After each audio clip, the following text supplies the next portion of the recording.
दोस्तों, अगर हम बिना टेंशन के पैसे बनाने की बात करें तो स्टॉक मार्केट में इन्वेस्टिंग करना अपना बिजनेस करने से कहीं ज्यादा अच्छा है। आइए हम इसके कई रीजंस को समझते हैं। दोस्तों, बिजनेस स्टार्ट करना इन्वेस्टिंग स्टार्ट करने के मुकाबले काफी ज्यादा मुश्किल होता है, पर इन्वेस्टिंग हम जब चाहे स्टार्ट कर सकते हैं, वो भी 500-1000 रुपए से। वहीं एक अच्छा बिजनेस बनाने के लिए हमें लाखों रुपए का इन्वेस्टमेंट लग सकता है। दोस्तों, अक्सर ऐसा होता है कि हमें एक बिजनेस आइडिया काफी अच्छा लगता है, पर कुछ टाइम के बाद हमें दूसरा आइडिया अच्छा लगने लगता है। ऐसे में अगर हमने अपने पहले बिजनेस आइडिया पर पैसे इन्वेस्ट करके बिजनेस स्टार्ट कर दिया तो फिर उसे बदलना बहुत मुश्किल होगा। यानी कि बिजनेस करते हुए हम आसानी से अपने बिजनेस को चेंज नहीं कर सकते। पर इन्वेस्टिंग में ऐसा बिल्कुल नहीं है। अगर हमें आज एक कंपनी अच्छी लग रही है तो हम उसमें इन्वेस्ट कर सकते हैं, पर अगर कुछ टाइम के बाद हमें दूसरी कंपनी ज्यादा अच्छी लगने लगे तो हम उसमें भी इन्वेस्ट कर सकते हैं। इस तरह इन्वेस्टिंग में हमें जब जो कंपनी अच्छी लगे उसमें इन्वेस्ट करके अलग अलग तरह के बिजनेस का हिस्सा बन सकते हैं, पर अपना बिजनेस करने में ऐसा करना बिल्कुल पॉसिबल नहीं है।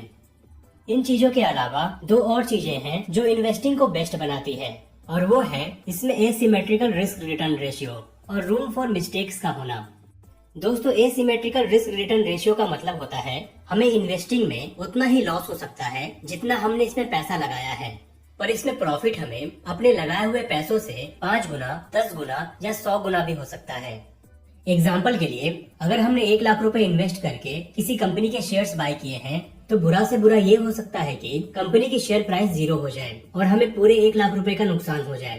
पर ऐसा भी हो सकता है कि कंपनी की शेयर प्राइस 5 गुना, 10 गुना या 100 गुना हो जाए और हमारे 1 लाख रुपए करोड़ों रुपए बन जाए। वहीं स्टॉक मार्केट इन्वेस्टिंग में रूम फॉर मिस्टेक्स का मतलब है कि यहाँ पर हम भले ही कई गलतियां कर दें पर फिर भी लॉन्ग टर्म में बहुत अच्छे पैसे बना सकते हैं। दोस्तों, इंडिया के जाने माने वैल्यू इन्वेस्टर रामदेव अग्रवाल कहते हैं कि सबसे ज्यादा सक्सेसफुल इन्वेस्टर्स भी 10 में से 6 बार ही सही होते हैं, और अगर हम कंपनियों को सिलेक्ट करने में 10 में से 4 या 5 बार भी सही हुए तो हम लॉन्ग टर्म में बहुत अच्छे पैसे बना सकते हैं। ऐसा इसलिए हो पाता है क्योंकि एक अच्छी कंपनी से लॉन्ग टर्म में बनने वाला प्रॉफिट कई सारी कंपनियों में हुए लॉस से कहीं ज्यादा होता है, जिससे लॉन्ग टर्म में हमारे लॉस कम और प्रॉफिट ज्यादा हो जाते हैं, और हमें कई कंपनियों में लॉस के बाद भी लॉन्ग टर्म में प्रॉफिट होता है। एग्जाम्पल के लिए मान लेते हैं कि हमने 10 कंपनियों में 1-1 लाख रुपए इन्वेस्ट किए, यानी हमने टोटल 10 लाख रुपए का इन्वेस्टमेंट किया।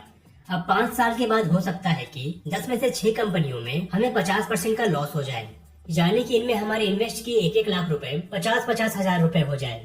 2 कंपनियों में हमें न लॉस हो न प्रॉफिट हो, यानी इनमें हमारे इन्वेस्ट किए हुए 1-1 लाख रुपए 1-1 लाख रुपए ही रहे, पर बाकी के 2 कंपनियों में हमें 10 गुना का प्रॉफिट हो जाए, यानी कि इन 2 कंपनियों में हमारे इन्वेस्ट किए 1-1 लाख रुपए 10-10 लाख रुपए हो जाए। यानी कि 6 कंपनियों में 50% के लॉस से इनमें हमारे इन्वेस्ट किए हुए 6 लाख रुपए 3 लाख रुपए हो जाए।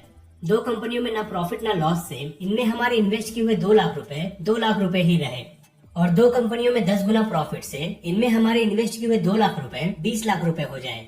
इस तरह हमारे टोटल इन्वेस्ट किए हुए 10 लाख रुपए की वैल्यू हो जाएगी 3 लाख रुपए प्लस 2 लाख रुपए प्लस 20 लाख रुपए, यानी कि टोटल 25 लाख रुपए।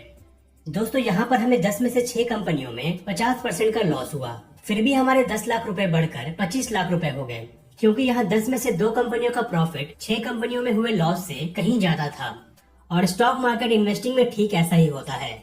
हमें बस हर बार पूरी कोशिश करनी है कि हम इन्वेस्टमेंट अच्छे से अच्छे कंपनियों में ही करें, ताकि हम लॉस के चांसेस को कम कर सकें। पर फिर भी हमें अपने कुछ इन्वेस्टमेंट पर लॉस होगा ही होगा। हमें इससे परेशान होने की कोई जरूरत नहीं है, क्योंकि दुनिया के सबसे बेस्ट इन्वेस्टर भी अपने सभी इन्वेस्टमेंट्स में प्रॉफिट नहीं बना पाते हैं। दोस्तों, इन चीजों को देखते हुए हम कह सकते हैं कि लॉन्ग टर्म इन्वेस्टिंग से हम अपने लिए फाइनेंशियल वेल्थ बना सकते हैं, और कई वजहों से ये बिजनेस करने से भी ज्यादा अच्छा है। आइए अब जानते हैं कि हमें कैसे इन्वेस्टिंग स्टार्ट करनी चाहिए।